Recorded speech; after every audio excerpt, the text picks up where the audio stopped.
Alright, so yesterday we started reading, although I'm recording all of these on the same day, so I'm still here. I still have one cat. So I'll pop you over to Ghost and we're going to keep reading our book and I'll show you the pictures as we go. So we are up to chapter number 3 called The Shooting. Well, my darling, said Mr. Fox, what shall it be tonight? I think we'll have duck tonight, said Mrs. Fox. Bring us 2 fat ducks, if you please, 1 for you, and bring me and 1 for the children. Ducks it shall be, said Mr. Fox. Bunce's best. Now do be careful, said Mrs. Fox. My darling, said Mr. Fox, I can smell those goons a mile away. I can even smell one from the other. Bogus gives off a filthy stink of rotten chicken skins. Bunce reeks of goose livers, and as for Bean, the fumes of apple cider hang around him like poisonous gases. Yes, but don't just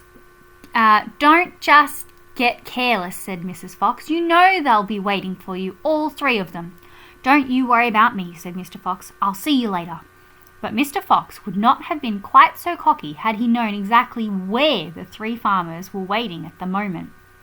They were just outside the entrance to the hole, each one crouching behind a tree with his gun loaded, and what is more, they had chosen their positions very carefully, making sure that the wind was not blowing from them towards the fox's hole. In fact, it was blowing in the opposite direction. There was no chance of them being smelt out. Mr. Fox crept up the dark tunnel to the mouth of his hole. He poked his long handsome face out into the night air and sniffed once.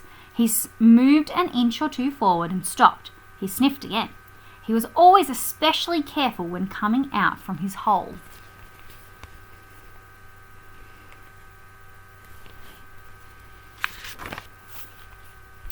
He inched forward a little more. The front half of his body was now in the open. His black nose twitched from side to side, sniffing and sniffing for the scent of danger. He found none, and he was just about to go trotting forward into the wood when he heard, or thought he heard, a tiny noise, a soft rustling sound, as though someone had moved a foot ever so gently through a patch of dry leaves. Mr. Fox flattened his body against the ground and lay very still, his ears pricked, so that means they're like standing up. He waited a long time, but he heard nothing more.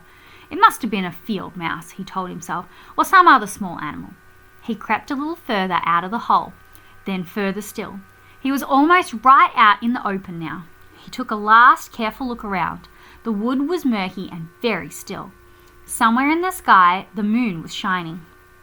Just then his sharp night eyes caught a glint of something bright behind a tree not far away. It was a small silver speck of moonlight shining on a polished surface. Mr. Fox lay still, watching it. What on earth was it? Now it was moving. It was coming up and up. Great heavens! It was the barrel of a gun!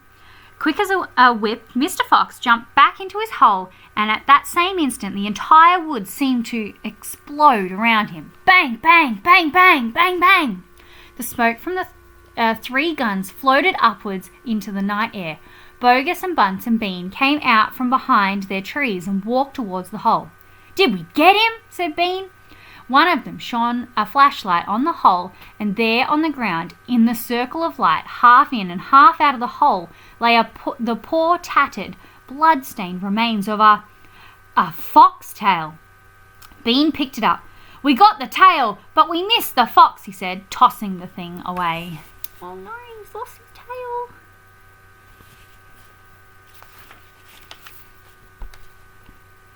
"Dang and blast," said Bogus. "We shot too late.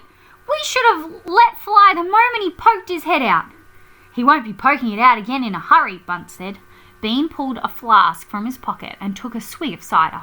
Then he said, "It'll take 3 days at least before he gets hungry enough to come out again. I'm not sitting around here waiting for that. Let's dig him out." "Ah," said Bogus, "now you're talking sense. We can dig him out in a couple of hours. We know he's in there." "I reckon there's a whole family of them down that hole," Bunce said. "Then we'll have the lot," said Bean. "Get the shovels." Chapter 4 is the terrible shovels.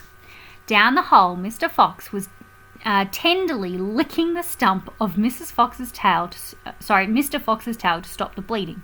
It was the finest tail for miles around, she said between licks. It hurts, said Mr. Fox.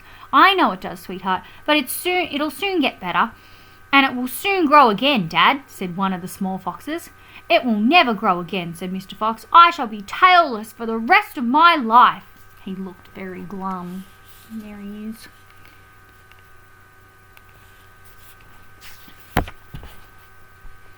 There was no food for the foxes that night, and soon the children dozed off. Then Mrs. Fox dozed off, but Mr. Fox couldn't sleep because of the pain in the stump of his tail.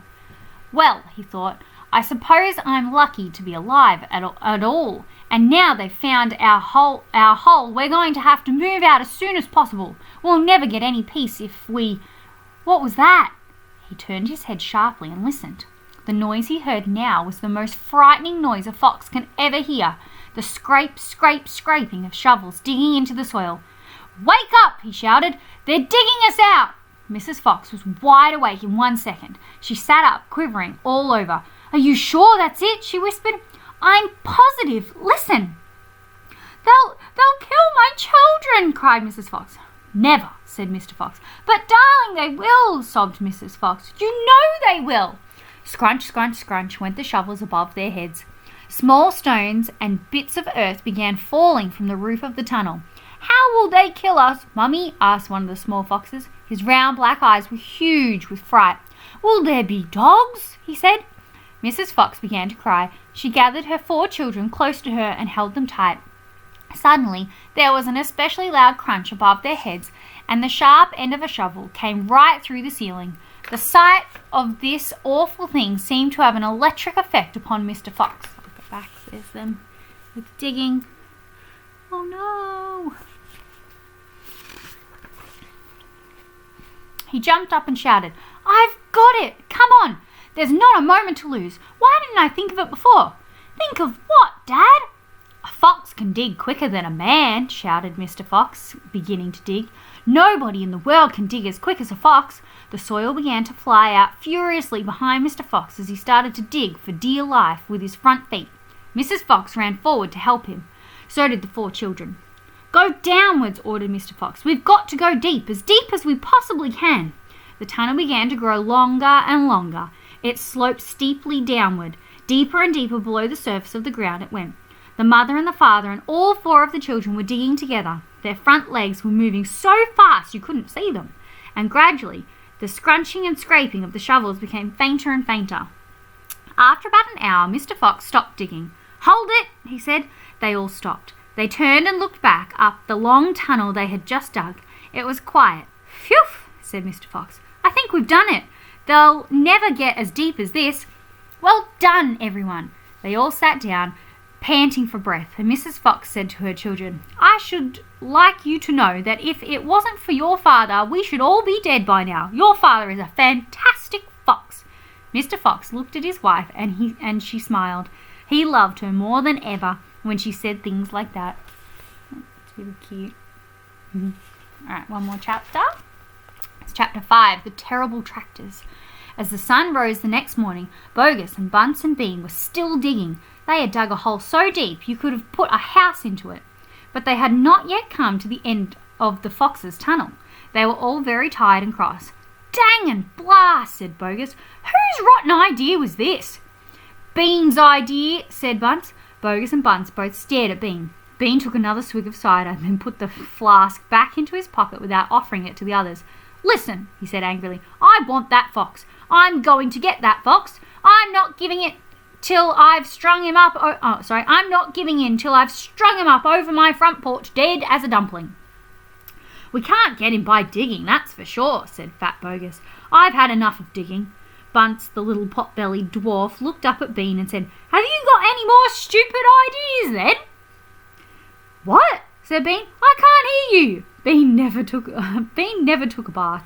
He never even washed. As a result, his ear holes were clogged with all kinds of muck and wax and bits of chewing gum and dead flies and stuff like that. Yuck, that's disgusting. This made him deaf. Speak louder, he said to Bunce. And Bunce shouted back, Got any more stupid ideas? Bean rubbed the back of his neck with a dirty finger. He had a boil coming there and it itched. "What we need on this job," he said, "is machines. Mechanical shovels. We'll have him out in 5 minutes with mechanical shovels." This was a pretty good idea, and the other two had to admit it. "All right then," Bean said, taking charge. "Bogus, you stay here and see the foxes don't escape. Bunce and I will go and fetch our machinery." The long, thin Bean walked away. The tiny Bunce trotted after him. The fat Bogus stayed where he was with his gun pointing at the foxhole. They're a bit silly, aren't they? Soon, 2 enormous caterpillar tractors with mechanical shovels on their front ends came clanking into the wood. Bean was driving one, Bunce the other. The machines were both black. They were murderous, brutal-looking monsters. "Here we go, then," shouted Bean. "Death to the fox!" shouted Bunce. The machines went to work, biting huge mouthfuls of soil out of the hill. The big tree under which Mr. Fox had dug his hole in the first place was toppled like a matchstick. On all sides, rocks were sent flying and trees were falling and the noise was deafening. Down in the tunnel, the foxes crouched, listening to the terrible clanging and banging overhead. "What happened, Dad?" cried the small fox. "What are they doing?" Mr. Fox didn't know what was happening or what they were doing. "It's an earthquake!" cried Mrs. Fox. "Look," said one of the small foxes, "our tunnel's got shorter. I can see daylight." They all looked around, and yes, the mouth of the tunnel was only a few feet away from them now, and in the circle of daylight beyond they could see the 2 huge black tractors almost on top of them. "Tractors!" shouted Mr. Fox, "and mechanical shovels! Dig for your lives! Dig, dig, dig!" That freaked Ghost out a little bit too. And we are going to stop there.